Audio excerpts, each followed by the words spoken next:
Good morning, ladies and gentlemen. Welcome back to another episode here on African Confessions. The following story that you're going to be listening to, it comes from a translation of a message that I received, and the translation of that message reads like this. Hello, Brother Nashi, how are you? Can you please post my own story as hidden identity? I am a woman who is currently staying here in South Africa, and I am aged 32 years old. I was born in Gokwe, where I grew up that side, and life was very difficult. It was always a fight for survival. As for my mother, was not helpful at all, because my mom, she was a very bitter woman, and because of the poverty that was there at home, and my father had abandoned her for a young woman, so she would always take out her anger out on me. Since I was her only child, I was more like a punching bag. When things will go wrong, she will blame me for everything and blame my father on top of that. So this made me to be someone that was always bitter at all the times. I remember the beatings. They were not just physical, they were emotional, even affecting me psychologically. She would call me names such as you are a useless, a stupid, and a burden. On top of that, she will tell me that no man would ever want me, that I'll just end up like her, alone and broken. I grew up believing in all of her words, and I learned to internalize everything because she never wanted to see me sad. When I would be sad, then she would always find a reason to beat me up. I grew up so quickly, and I started dating men from the village so that they could give me some money, because there were times when my mother would even refuse to give me food. At that time, that was when I started being friends with this other woman who was a prostitute. And this is how I became friends with her. She would call me to her house so that I can clean her house, wash the dishes, and even look after her kids when she would have gone out to prostitute herself.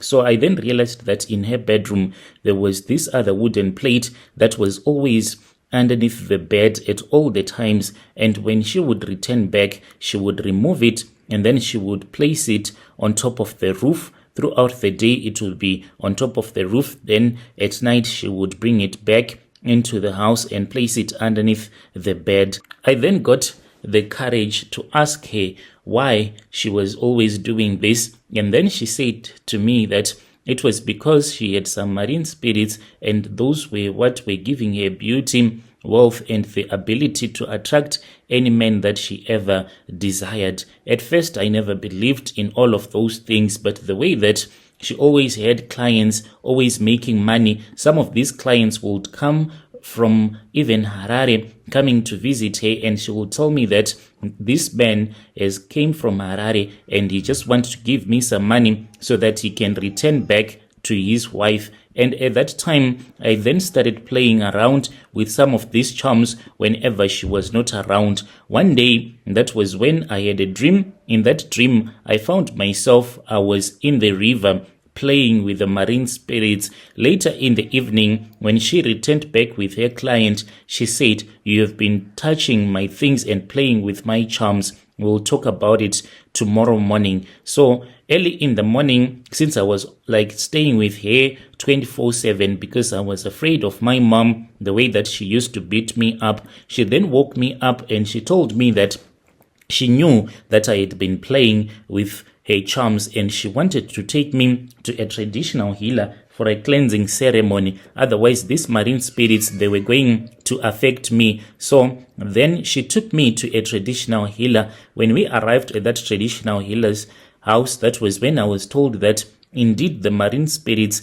they liked me and they wanted me, and they could give me power to have any man that I desired. So I was happy at that time, and a ritual was done and a ceremony in which I had to buy a chicken. I had to work in the fields for this other woman so that I can be able to buy that chicken for no one was supposed to help me out. We went to the river in the middle of the night, and then we slaughtered that chicken, and I was told that this was the ritual of me showing the marine spirits that I was accepting them into my life. And from there on, I started to notice that a lot of men, they now liked me, and I moved from Gokwe, and I started staying with this other friend of hers who was also a prostitute. Whilst I was staying with that woman, I also got into that habit of prostituting myself whenever she was not around, because I was working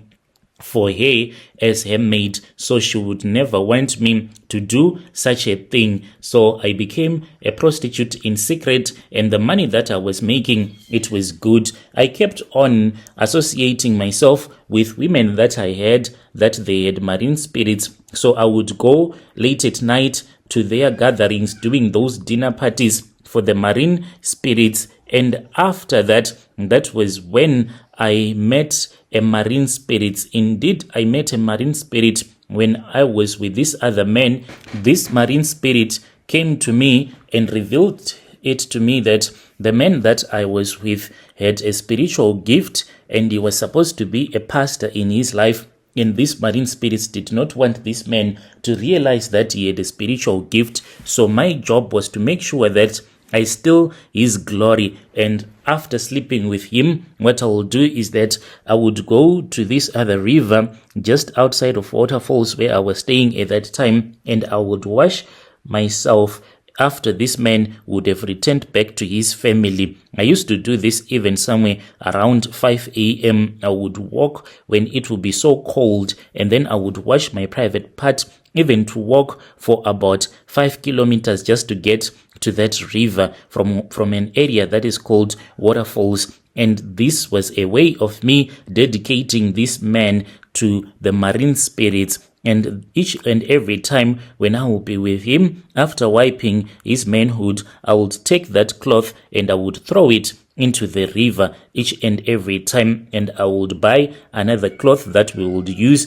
when we would be making love. So this man, he never realized that he was born to be a man of God, to be a pastor. Within a short period of time after he had started dating me, he started drinking alcohol, smoking, always moving around with the wrong people, playing snooker at different local beer halls, and then he stopped working. The last that I heard of him, he is just a nobody, someone that is just struggling in life. I then continued, and then this other girl that I met at Avenues when I was prostituting myself, me and her, we spoke and we linked up, and she told me that she had this other cousin sister of hers who was working as a prostitute.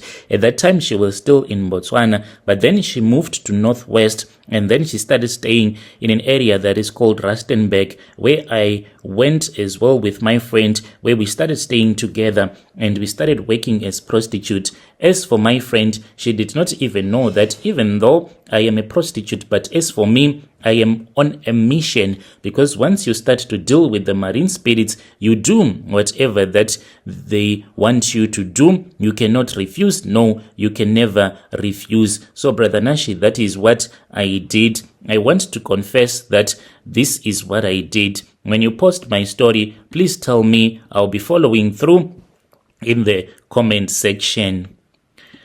Dear listeners, right there was a message that was sent to me by our dear sister. She was saying that even here in South Africa, she have since slept with 2 pastors. Those pastors, when she met them, even though they were living in sin, but they were not living in so much sin as they are doing now. So when she sleeps with a man, she creates a covenant with her, with a spiritual covenant. The man will start to live a sinful life. It will also start to affect his spirit as well as his finances, like giving the man a lot of bad luck.